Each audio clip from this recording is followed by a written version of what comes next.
ஆண்டவராகிய இயேசு கிறிஸ்துவின் விலையேறப்பட்ட நாமத்தினாலே உங்கள் யாவருக்கும் என் அன்பின் ஸ்தோத்திரத்தை இந்த காலை வேளையில உங்களுக்கு தெரியப்படுத்துகிறேன். யாக்கோபுக்கு எழுதின நிருபம் 1ஆம் அதிகாரம் 27வது வசனத்தில் இவ்வாறாக வாசிக்கிறோம். திக்கற்ற பிள்ளைகளும் விதவைகளும் படுகிற உபத்திரவத்திலே அவர்களை விசாரிக்கிறதும் உலகத்தால் கரைப்படாதபடிக்கு தன்னை காத்துக் கொள்ளுகிறதுமே பிதாவாகிய தேவனுக்கு முன்பாக மாசில்லாத சுத்தமான பக்தியாயிருக்கிறது என்று சொல்லி பார்க்கிறோம். கிறிஸ்துவுக்குள் அன்பான தேவனுடைய பிள்ளைகளை, தேவன் பக்தியுள்ளவனை தமக்காக தெரிந்து கொண்டார் என்று பரிசுத்த வேதாகமம் கூறுகிறது.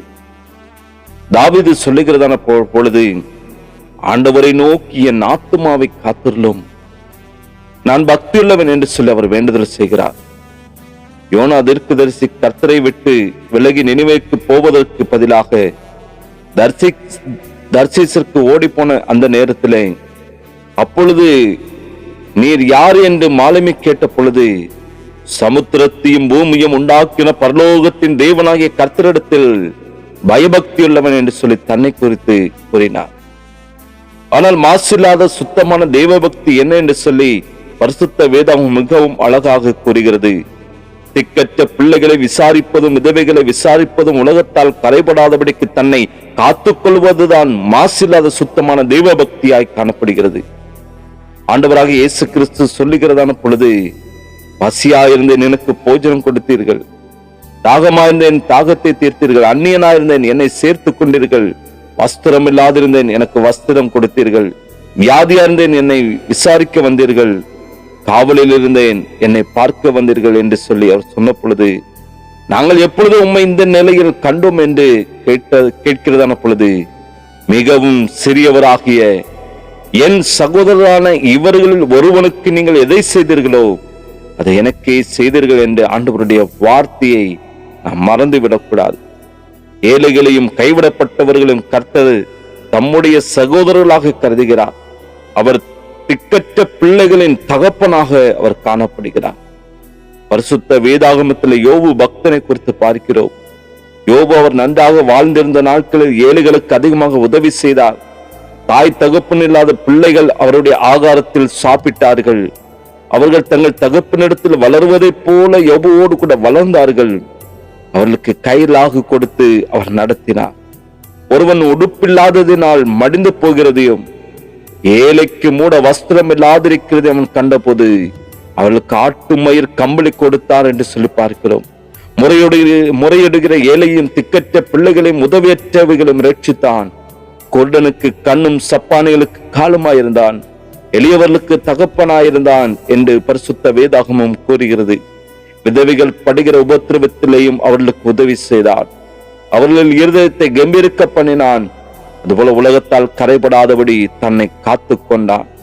என் கண்களோடு உடன்படிக்கப்படின நான் ஒரு கன்னிகையின் மேல் நினைவாயிருப்பது எப்படி என்று சொல்லி கேட்டு கர்த்தருக்கு பயந்து வாழ்ந்த ஒரு தேவனுடைய மனுஷனாக இருந்தான். தன் பிள்ளைகள் பாவம் செய்து தேவனை தங்களுடைய இருதயத்தில் தூஷிப்பார்கள் என்று நினைத்தவராக அவர்களை அழைத்து பரிசுத்தப்படுத்தி அதிகாலமே எழுந்து அவர்களுடைய இலக்கத்தின்படி சர்வாங்க தகன பலிகளை செலுத்துகிறவராகவும் யோபு காணப்பட்டார் என்று சொல்லி பார்க்கிறோம். யோபு ஏழைகளுக்கு உதவி செய்து விதவிகளை விசாரித்து தன்னையும் தன் பிள்ளைகளையும் பரிசுத்தத்தோடு காத்து கொண்டபடியால் அவனுடைய வாழ்க்கையில் எல்லாவற்றையும் இழந்த துக்கத்தோடு காணப்பட்ட நேரத்தில், வியாதியினால் வந்த வேதனை நேரத்தில் கர்த்தர் அவரை தாங்கினார். அவன் கர்த்தரை நோக்கி, சுமுத்திரையான தராசுல நீர் என்னை நிறுத்தி என் உத்தமத்தை அறிய என்று முறையிட்ட பொழுது கர்த்தர் அவனை நிறுத்து பார்த்து அவனை மாசில்லாத சுத்தமான பக்தியுடையவராக கர்த்தர் பார்த்தார். ஆகையால் யோபு இழந்த சகலவற்றையும் இரட்டிப்பாக கர்த்தரோட வாழ்க்கையில கொடுத்து அவரை கனப்படுத்தினார் என்று சொல்லி பார்க்கிறோம். கண்பான தேவனுடைய பிள்ளைகளை, நீங்கள் திக்கற்ற பிள்ளைகளுக்கு உதவி செய்து விதவைகளை விசாரித்து உலகத்தால் கரைபடாதபடிக்கு உங்களை காத்து கொண்டு ஜீவிக்கிறதான பொழுது கர்த்தர் உங்களையும் உயர்த்தி ஆசீர்வதிப்பார். சிறுமைப்பட்டவர் மேல் சிந்துள்ள உங்களை கர்த்தர் பாக்கியவானாக மாற்றுவார். உங்களுடைய வியாதிகளை உங்களை விட்டு பரிபூர்ணமாக மாற்றுவார். உங்களை ஒவ்வொரு நாட்களும் பாதுகாப்பார். உங்கள் சத்துருக்களுக்கு முன்பாக உங்கள் பந்தியை ஆயத்தப்படுத்தி கனப்படுத்தி உங்களை ஆசீர்வதிக்கிற தேவனாய் காணப்படுகிறார். ஆகவே எனக்கு அன்பான தேவனுடைய பிள்ளைகளை, ஒவ்வொரு நாட்களும் ஒரு ஒரு மாசு இல்லாத ஒரு சுத்தமான பக்தியை கர்த்தர் நம்முடைய வாழ்க்கையில எதிர்பார்க்கிறார். யோபுவை போல கர்த்தருக்கு பிரியமுள்ளவர்களாக வாழ்ந்து கர்த்தருடைய சித்தத்தை செய்து திக்கற்ற பிள்ளைகளையும் விதவைகளையும் அவர்களுக்கு உதவி செய்வது நிமித்தமாக உடைய வாழ்க்கையில் அந்த மாசு இல்லாத சுத்தமான பக்தியை பாதுகாக்கத்தக்கதான கிருபைகளை ஆண்டவரிடத்தில் கேட்போம். கர்த்தர் நமக்கு கொடுப்பார். அதன்படி வாழ்ந்து தெய்வ சித்தம் செய்வோமாக. இவனுடைய கருத்துல நம்ம அர்ப்பணிப்போம். ஜெபிக்கலாமா? பரிசுத்தமும் இறக்க நின்றங்கள் அன்பின் நல்ல தகப்பனே, அப்ப ஆசீர்வதிக்கப்பட்ட இந்த காலை வேலைக்காக நாங்கள் உமக்கு நன்றி செலுத்துகிற ஆண்டவரே. எது மாசு இல்லாத சுத்தமான பக்தி என்று சொல்லி நம்முடைய வேதத்தின் மூலமா நீர் எங்களுக்கு கற்றுத் தந்தீர். திக்கற்ற பிள்ளைகளும் விதவைகளும் படுகிற உபத்திரவத்திலே அவர்களை விசாரிப்பதும் உலகத்தால் தன்னை கரைபடாதபடிக்கு தன்னை காத்துக் கொள்வதுதான் தேவனுக்கு முன்பாக மாசு இல்லாத சுத்தமான பக்தி என்று சொல்லி வார்த்தையின் மூலமா இது எங்களோடு கூட இடப்பட்டபடி நான் நமக்கு நன்றி செலுத்துகிறோம். ஒவ்வொரு நாட்கள் இந்த உலகத்திலே காணப்படுகிற திக்கற்றவர்களை விதவைகளை விசாரிப்பதற்கும் அவர்களுக்கு உதவி செய்வதற்கும் எங்கள் ஆத்துமாவை பரிசுத்தமாய் பாதுகாத்துக் கொள்ளவும் தகப்பனே, ஒவ்வொருவருக்கு அப்படிப்பட்ட கிருபைகளை நீர் கொடுத்து நீ வழி நடத்துகிறார். வார்த்தையின் மூலமாய் நீர் பரிசுத்தப்படுத்தும், நீர் பலப்படுத்தும். வார்த்தையின் மூலமாய் எல்லாரையும் தேற்றும்படியா நாங்கள் ஜெபிக்கிறோம்.